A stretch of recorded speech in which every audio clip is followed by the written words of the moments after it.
without further ado, I think I can introduce our first keynote speaker. It's Ronnie Stöferle. I really appreciate your time and commitment to this event, and thanks for coming out. The monetary tipping point. We're going to talk about inflation and gold, and I'm really curious if this is just a head fake or if we actually have a breakout in gold, and you're going to enlighten us. I don't think you need any further introduction. Thank you so much, Ronnie. Danke, vielmals.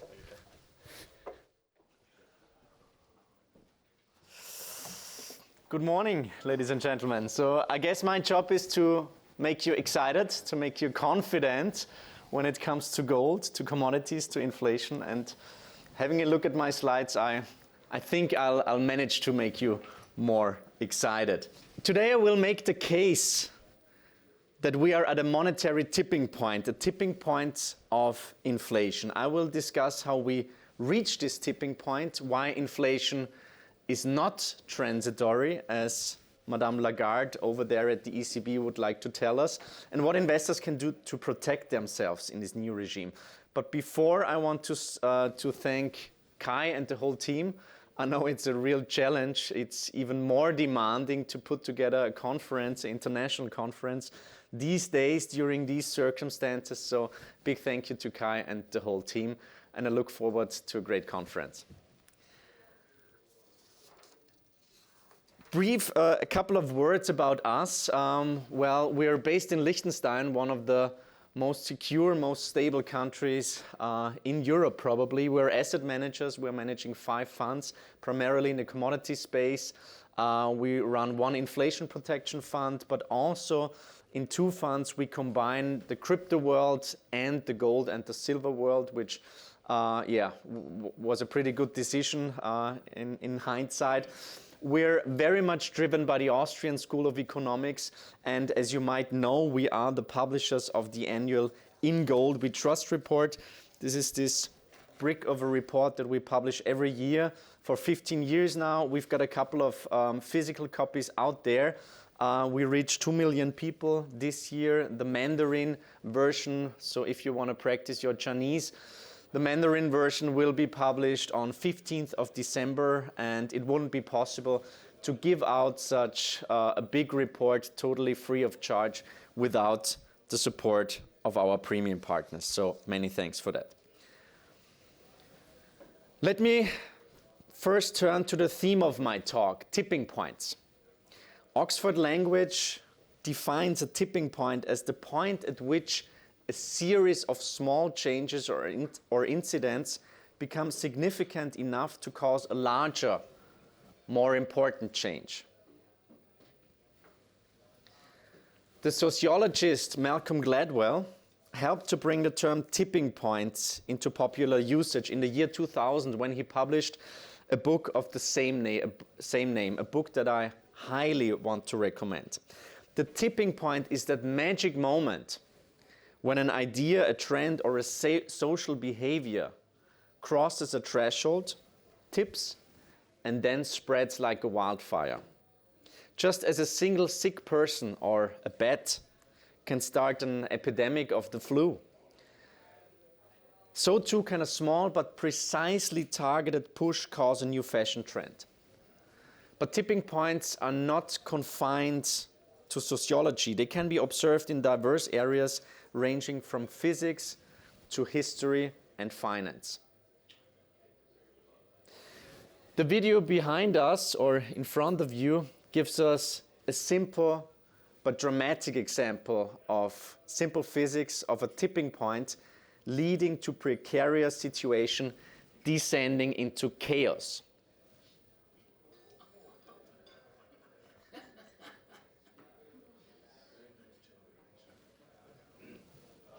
You'll be pleased to know that the driver of the truck was unharmed, but his boss probably was quite unhappy.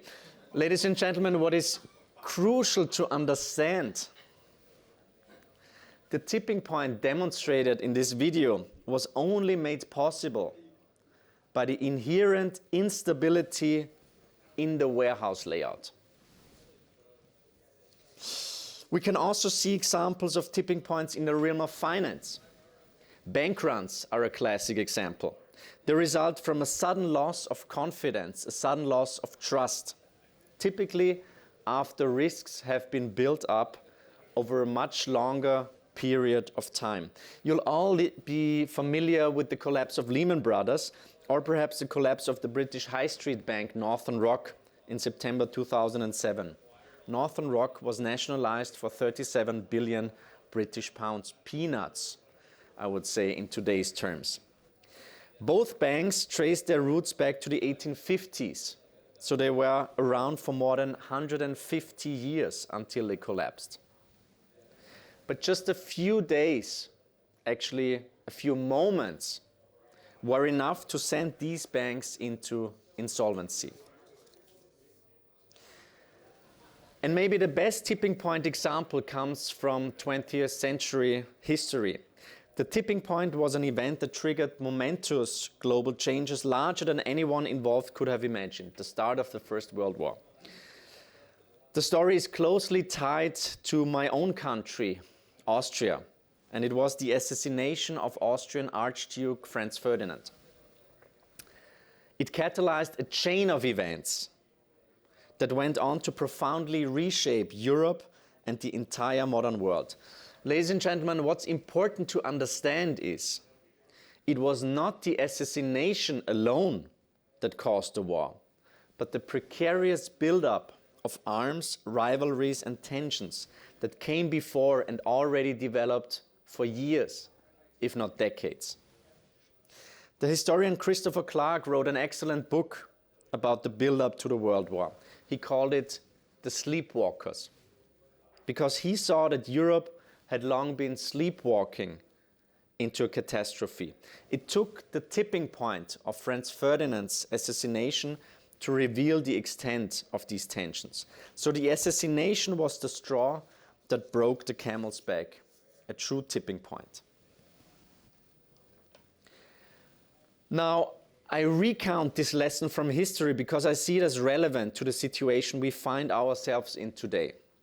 I believe we have been sleepwalking into a new tipping point, a tipping point of inflation. This tipping point that I will describe now will trigger changes that will be primarily economic and monetary rather than, hopefully, military in nature. Now, what do I mean by this? Since the 1980s, a period referred to as the Great Moderation, Western economies have become accustomed to low inflation. Low inflation has persisted for so long that the idea of it rising on a long-term basis seems completely implausible to most economists, politicians, central bankers, and investors. I would say that a couple of months ago, saying that inflation will be structurally higher was probably one of the most contrarian positions that you can make. But I want to share with you today that I view the COVID-19 pandemic was the tipping point that will change this long-standing dynamic. COVID was a tipping point in a true sense because, like Franz Ferdinand's assassination, it was the straw that broke the camel's back. Longer-term policy decisions made current developments possible, and we're now moving from an era of primarily asset price inflation into an era of structurally higher price inflation. So what are these long-term trends that have built over the last couple of decades? The first I want to highlight is monetary supply growth. We can see from the graph that broad money, M2, the measure of money which is probably most relevant to inflation, has been accelerating since the year 2000. This trend was exacerbated following the global financial crisis, and one of the actions taken by central banks in response to the GFC was to flood commercial banks with liquidity in the form of base money to fend off a systemic collapse. M2 continued to grow solidly as a result, but it is only recently that its growth has started to accelerate again. And you can see that on this chart.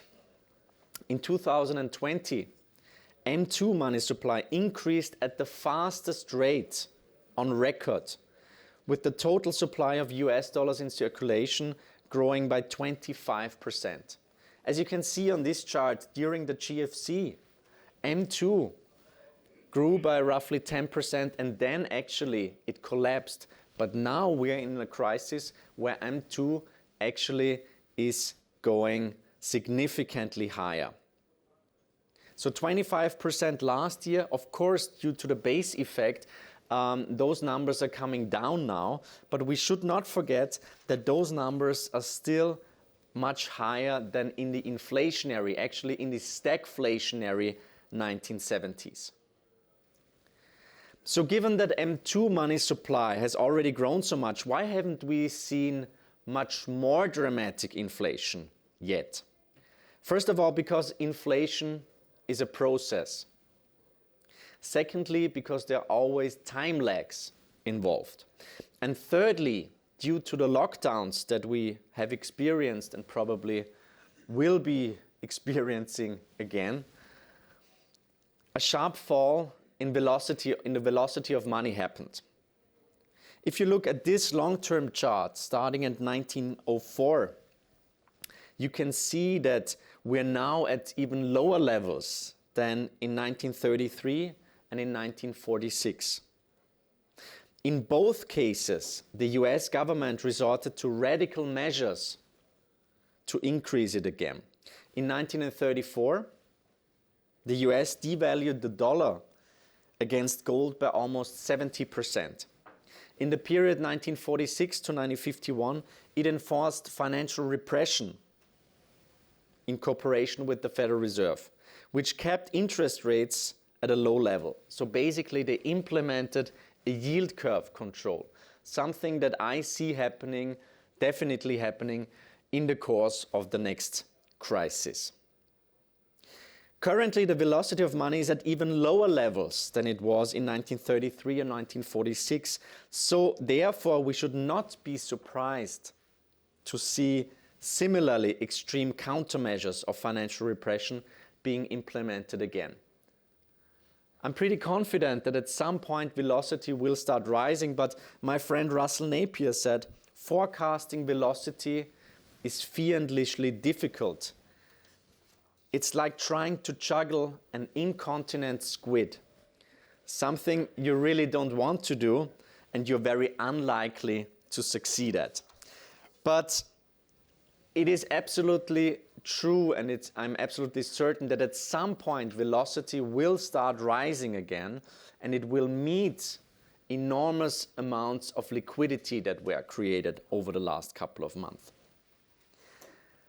I now want to turn to a second but related long-term trend, the growth of global debt. We're all familiar with that, obviously. 24 trillion was added to the global debt mountain last year, pushing the total debt burden from 300% to 360% of GDP. The COVID crisis was a real tipping point when it comes to government intervention and fiscal stimulus. The best times of the so-called frugal Swabian housewife are a thing of the past. And perhaps you can tell that my last name, Stöferle, that's a Swabian name, and my dad is a Swabian, and he's very frugal, so he's very concerned about the policies that were implemented. In short, austerity is out. But the debt levels are now so great that the sensitivity to rising rates is higher than ever. It is now difficult to almost impossible for central banks to raise interest rates in the event that inflation picks up. Therefore, it's no coincidence that they keep telling us that inflation is only transitory. The world is caught in a zero interest rate trap, the title of a book that I published in 2019. So, ladies and gentlemen, growing out of the debt problem in real terms is simply impossible. A sustained turnaround in interest is less likely than ever. It's probably more likely that a Dutch skier, sorry Willem, will win the downhill race in Kitzbühel. One day. I mean, Marcel Hirscher, he's half Dutch, but he only went for the slalom, so no downhill. So, although we are being told that, this is now the turnaround, we're seeing tapering and rates will rise in 2022, probably in summer, I would doubt it. I would have put a question mark to that. But we have seen now that the great moderation might be over, that money supply growth is accelerating, not just base money, but this time in this crisis, M2 as well. And this money supply growth is finally manifesting itself in higher inflation numbers, but we are being told that inflation is only transitory. These trends alone are enough to raise concerns about persistent inflation, but I now want to turn to some additional factors rooted in policy decisions and trends in the real economy that I see as further inflationary drivers. Fiscal regimes seem to increasingly resemble what our friends at Nordea called Opranomics. The main tenets include a policy that I would describe as going direct. So everyone gets a bailout, helicopter money and MMT-style policies, credit guarantees by the government, and universal basic income. These kind of radical ideas were previously only advocated by very left-wing voices. But since the COVID crisis, they have entered the mainstream. And ladies and gentlemen, as you know, politicians always calibrate their crisis responses based on the lessons learned during their most recent crisis. So direct transfers are now a permanent instrument, like QE, which was new after the GFC and is now a permanent instrument of monetary policy. And direct transfers will likely be used every time there is an economic setback. Going forward, CBDCs, central bank digital currencies, will be used to fine-tune the cycle and to avoid every recession via direct transfers. And this is an inflationary game changer, ladies and gentlemen. Compared to the decade of standalone quantitative easing being primarily an asset swap, fueling asset price inflation, now these measures of going direct have got a much stronger, much more direct influence on the economy and on inflation numbers. And the rise of Opranomics is part of a more fundamental shift that I see happening. This is a shift from monetary to fiscal dominance. One of the reasons for this is that the toolbox of stimulatory policies available to the Federal Reserve and central banks in general is largely exhausted. Sometimes it seems to me that Fed policy is the only thing that counts for markets anymore. Everybody tries to anticipate when the Federal Reserve will start tapering, if they will give us any hints. That's basically everything that financial markets care about, it seems. But what if central banks are becoming increasingly irrelevant? What if the days of monetary policy being the driving force are actually over? Andy Haldane, the outgoing chief economist of the Bank of England, wrote that for years after the Second World War, the Bank of England was effectively a think tank and that government did set interest rates. We could go back to that. Central bank independence might not be formally cancelled, but the power of central banks seems to be slipping away. And I now want to highlight another important trend that ties into this topic: the rise of government credit guarantees. Governments are going direct and are now circumventing central bank money creation. Earlier this year, I interviewed my dear friend, the financial historian Russell Napier, about his view on inflation and financial repression. Russell has been a deflationist for decades, but now he predicts sustained inflation. And he said the crucial structural change here is that the governments are providing credit guarantees to the commercial banking system. And now we have across the world bank credit growing really strongly in a recession, which is absolutely unheard of. He gave the example of the UK Chancellor introducing government guarantees on mortgages up to £600,000, announced in the March 2021 budget. And unlike QE or a reduction in interest rates, these schemes offer direct incentives for banks to increase lending, and they thereby expand the broad money supply. And since these government guarantees are loans, the risks associated with default are now being basically passed on to society at large. So ladies and gentlemen, be aware of this topic. It might sound a bit technical, but those government guarantees are a fundamental change in the way money is created. And as the power of central banks is slowly slipping away, we now see new tasks for monetary policy. Safeguarding price stability has always been considered a central objective of an independent central bank. In fact, it is the central mandate of the ECB. But increasingly, one gets the impression that central bankers are speaking out more often on issues such as sustainability, climate change, or diversity than on monetary policy matters. They actually often sound like Greenpeace activists or social workers.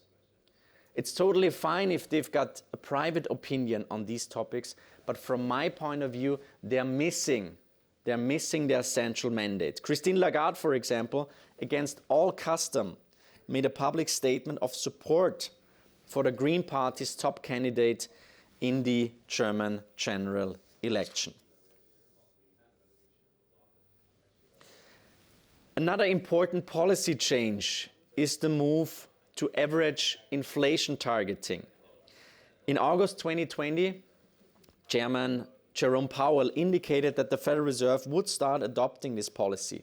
What this means in practice is that since inflation numbers have been lower than targeted, the Fed will allow inflation to overshoot its target in the years to come. So inflation numbers were too low in the last couple of years. Now we've got leeway for inflation numbers to overshoot. We've also seen similar indications from the ECB. This means that in the event that inflation sustainably picks up, major central banks will be less likely to tighten policy to keep it under control. And as you can see on this chart, it actually works. Since Jay Powell introduced average inflation targeting at the Jackson Hole meeting, actually inflation expectations are on the rise again. I now come to some further inflationary trends in the real economy. Supply chains are distressed due to high restriction levels and a zero COVID policy, particularly in Asia, but also in Australia and now in many more countries. We have seen partial close downs of the ports in Ningbo, Suzhou, which is the third busiest port worldwide, in Yantian and in Dalian due to COVID-19 outbreaks over the last couple of weeks. This has led to a bizarre and remarkable surge in the price of shipping rates. And as far as we can judge, there is no political momentum whatsoever towards scrapping the zero tolerance policy in China. This likely means that supply chains will remain distressed for the next couple of months and perhaps even years ahead. One of our clients, he owns a shipping company, and he said, well, actually, it's going to last for at least 18 months until we go back to normal. And if I would own a shipping company, I mean, I would be super happy about those prices. Of course, it will come down, the market will solve it at some point, but at the moment, it seems that this will stay around for longer. So perhaps we should all order our Christmas gifts a bit earlier than usually. On top of the policy changes, geopolitical and demographic shifts are also taking place. Geopolitically, we're seeing tensions rise between the US and its allies on the one hand and China and Russia on the other. These tensions could reduce the volume of international trade, resulting in less international division of labor, lower economic efficiency, and rising consumer prices.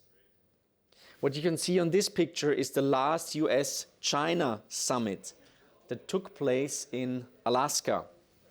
We shouldn't underestimate the symbolic character. And we have all read that the atmosphere was extremely chilly, almost hostile. So the fact that China used to be exporting deflation for the last couple of years, perhaps decades, moving to an exporter of inflation is, from my point of view, a very important fundamental driver for inflation. Now, I've given you a brief overview about the topics that I see as relevant when it comes to the topic of inflation, a topic that we really focus at Incrementum. Now let's talk a bit about gold. Those who know it best love it least because they have been hurt the worst. And actually, until I would say 2 weeks ago, it was pretty tough to stand up and make a positive case for gold. This has changed now, thank God. But as you know, ladies and gentlemen, trust comes from repeatedly fulfilling expectations. And we shouldn't become too greedy. Gold did its job perfectly in 2020. Like a solid defender in your team. What's the best German defender? Franz Beckenbauer, Mats Hummels? What's your view? I don't know. But it did its job as a solid defender very well. It hedged against the market turmoil in equity markets. It hedged against rising inflation and against the recession last year. So gold was up 25% last year, which might be a coincidence, but I told you before that M2 grew by 25% last year. But still, people are a bit upset and frustrated with the performance, and so am I. We should not get too greedy. I think, ladies and gentlemen, the job of gold is not to make you rich quickly. The job of gold is to preserve your purchasing power. If you want to get rich, buy mining stocks, perhaps some of them that are here, or Bitcoin. But as you can see on this chart, actually, since the beginning of the year, and we saw in US dollar terms 2019 gold being up 18%, last year 25%. Year to date, gold is only down 2.4%, which is not too bad. Actually, in euro terms, merci beaucoup, Madame Lagarde, gold is up 3%. In Japanese yen terms, it is up 7.7%. So despite the fact that everybody still is extremely, I would say, negative, and the market couldn't care less about gold, I think the performance of gold is actually quite okay. And as you can see on this chart, actually the average annual gold price is making a new all-time high in 2021, which should be a pretty good environment for gold producers. Now this, ladies and gentlemen, is from my point of view, and we wrote roughly 3,000 pages of research about gold. I think if there's just one number that counts that I would have to pick, it is real interest rates. And as you can see on this chart, in the 1970s, we had primarily negative real rates. Then the 1980s and 1990s, a horrible 2 decades for gold investors. We had primarily positive real rates. And since the beginning of 2003, we see primarily negative real rates again. And given the facts, given those debt piles that we have accumulated over the last couple of years, do you think that real interest rates will rise significantly? Do you think that we will see real rates at +3%, +4%? If yes, then you should sell your gold. I just don't see it. It's not possible anymore. And I see some interesting developments also behind the curtains. Things that show me that the gold market has also experienced a tipping point. Central banks globally are gradually increasing their gold reserves. This is particularly true in economies like Russia, which are seeking ways to limit their exposure to the US dollar and US dollar denominated assets. Actually, Russia has more than quadrupled its gold reserve since the year 2000. We have seen similar moves in countries such as Thailand, Brazil, Hungary, and Poland, which have historically also experienced high numbers of inflation. And we're also seeing increased interest in gold when it comes to institutions. The major data analytics software maker Palantir disclosed the purchase of $50 million of physical gold bars. Palantir is mentioned in The Lord of the Rings, and it is the indestructible ball of crystal used for communication and to see events past or future. If you know Palantir, then you will know that it is probably one of the best connected companies out there. Their clients are mostly government agencies and the defense industry and intelligence agencies. And their CEO, Shyam Sankar, cited the possibility of hedging against black swan events as the reason for the purchase of physical gold. Quite interesting. Now, what's missing? I think what's really missing is the participation of institutional investors.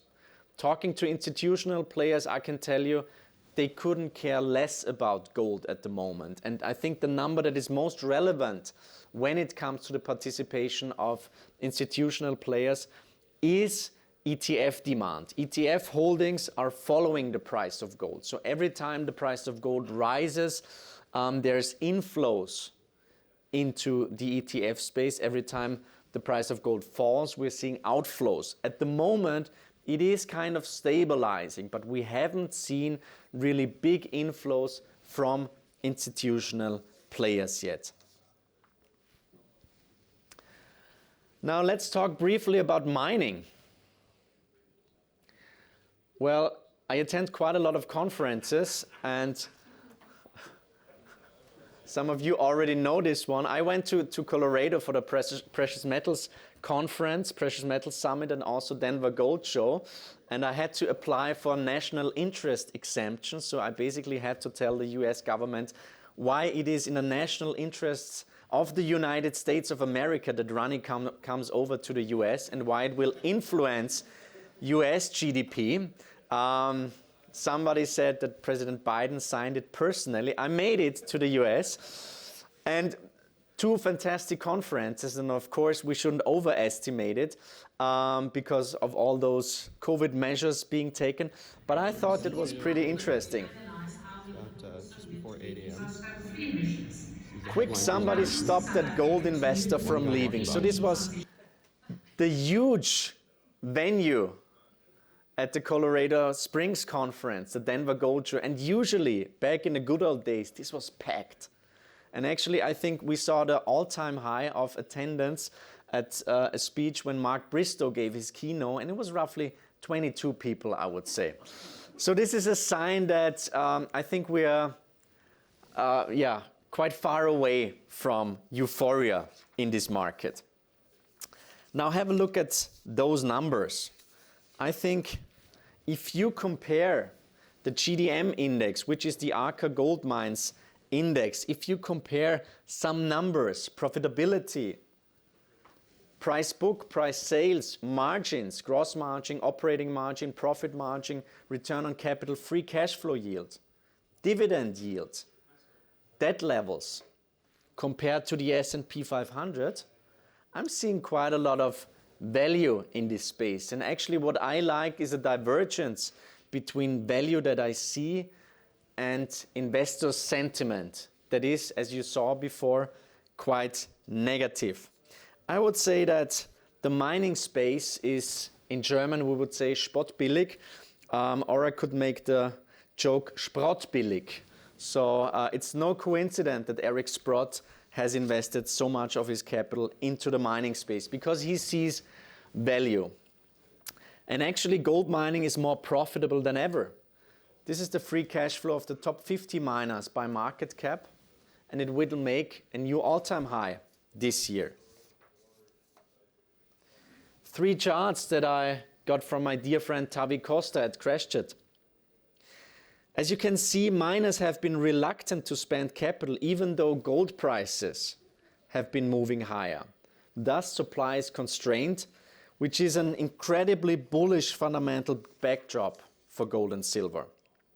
And because of a decade of exploration underinvestment, there have basically been no major gold discoveries in the last couple of years, which will lead to a pickup in the M&A cycle. We already saw Agnico Eagle and Kirkland Lake with their merger. I think it's a good deal for Agnico, not so for Kirkland.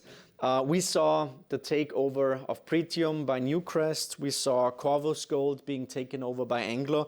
But I expect, and this what you can see on this chart, as soon as gold prices start rising again, I see a significant pickup in M&A activity. And this is just a chart to show you how far we are in this cycle. This shows you bull markets in the BGMI since the year 1940 actually. So normally at the end of every trend you see this mania phase, this parabolic phase. This is probably the most boring bull market that one can imagine. So we are still far away from this mania phase. Now, where's this all going to lead to? If you say, well, inflation might perhaps not be transitory, what works in inflation? We crunched the numbers, and actually commodities and gold have got the highest inflation beta. Commodities are doing extremely well this year. As you know, gold kind of anticipated that already last year. So if you say, well, inflation will be sticky, then definitely those 2 asset classes should do pretty well. And you know I like long-term charts, so this one is since the year 1815. I think, Claude, you were not around at this time. So they would indicate that we're due for a price surge. The graph behind me demonstrates where we are today, showing that measured with the 10-year CAGR, compound annual growth rate, commodities are heavily undervalued. We all know commodities have been in a brutal bear market for more than 10 years, which resulted in a significant lack of activity, investment activity, and declining production volumes. The increasing focus on fiscal stimulus, ladies and gentlemen, infrastructure projects and so on, will stimulate the commodity sector much more than it was the case in the pure QE paradigm. And as I can tell you, institutional players are not invested at all in the commodity space. So this is a super cycle that nobody is invested in yet. When I talk to institutional players, they say, well, it's already too high. We don't like copper at this stage. Nickel is already too expensive. Oil is already too expensive. So from my point of view, at some point, big money institutional inflows will start coming in, but so far this hasn't happened. I don't know if there's still silver bucks around. Hopefully. So this is should give you some confidence. Well, actually silver relative to gold is very, very cheap. Again, a long-term comparison since the year 1800, the gold-silver ratio, we're significantly above the median value at 30. So if you believe that gold will make new highs over the next couple of months and years, then you should at least own some silver. And this one is for the technicians here. Well, actually, this could be a textbook cup and handle formation. So once we break out above this resistance zone, and at the moment it looks pretty good, once we reach new all-time highs, it can go pretty quickly. And we should not forget that those players that are very important these days, managed futures, systemic traders, they're not invested yet, but their systems, they see that there is something happening. And as soon as their signals go on green, I expect much, much more momentum kicking in. So having a look at this chart, gold is still very, very cheap. Not only in absolute terms, but also in relative terms. If you compare the price of gold to the previous highs, 1980 and 2011, you can see that compared to the monetary base, to the M3 money supply, to US federal debt, to GDP per capita and so on, and especially to the S&P 500, gold is very, very inexpensive. And our proprietary model, which we published and announced last year in the In Gold We Trust report, it indicates a price target of $4,800 in 2030. Well, I worked in a bank for a couple of years, and I know that the more sophisticated the models are, the less they work. So actually our gold price model is pretty simple, and you can read everything about the model in our 2020 In Gold We Trust report. Now $4,800 sounds like quite a lot, but actually this is a compound annual growth rate of 11%. Is it impossible? From my point of view, definitely not. And that leads me already to the conclusion. It's a good sign that nobody fell asleep yet. Nobody is staring at their cell phones. That's always a very good sign. From my point of view, ladies and gentlemen, higher inflation rates are not transitory. We have seen that in recent decades, investors, politicians, and central banks have become accustomed to low to moderate inflation. But we have now reached a tipping point where inflationary forces are stronger than deflationary forces. There are obviously still deflationary forces. I just finished reading the book by Jeff Booth, The Price of Tomorrow, a fantastic book, where he makes the case for deflation coming from technology. Yes, absolutely. The normal state of our monetary system, of our market economy, would be highly deflationary. But within our monetary system, deflation cannot be accepted systemically. And now, as I've laid out, the inflationary forces in this pendulum are getting stronger than the deflationary forces. Central banks will continue to intervene in markets, but power will increasingly sit in the hands of fiscal authorities. So you should listen perhaps less to what central bankers say and more to what politicians say, and especially what politicians do. Debts are now so large that interest rates will not be allowed to rise. The result will be an era of negative real interest rates. We continue to see a tremendous amount of value in the mining sector. We predict that 2021 will be the most profitable year for the sector. And we expect gold to fulfill its historical role as an inflation hedge, a systemic insurance, and a trustworthy store of value. New all-time highs are possible in the next couple of months, and we see $4,800 as the most likely gold price in 2030. Ladies and gentlemen, like European powers in the build-up to World War I believe we are sleepwalking into a new tipping point from disinflation to inflation. Gold miners, and commodities provide the cleanest, most under-owned, and cheapest insurance policy for the changes that I see coming. Now, thank you very much for your attention. I hope you enjoyed it. I did so very much. Thank you very much.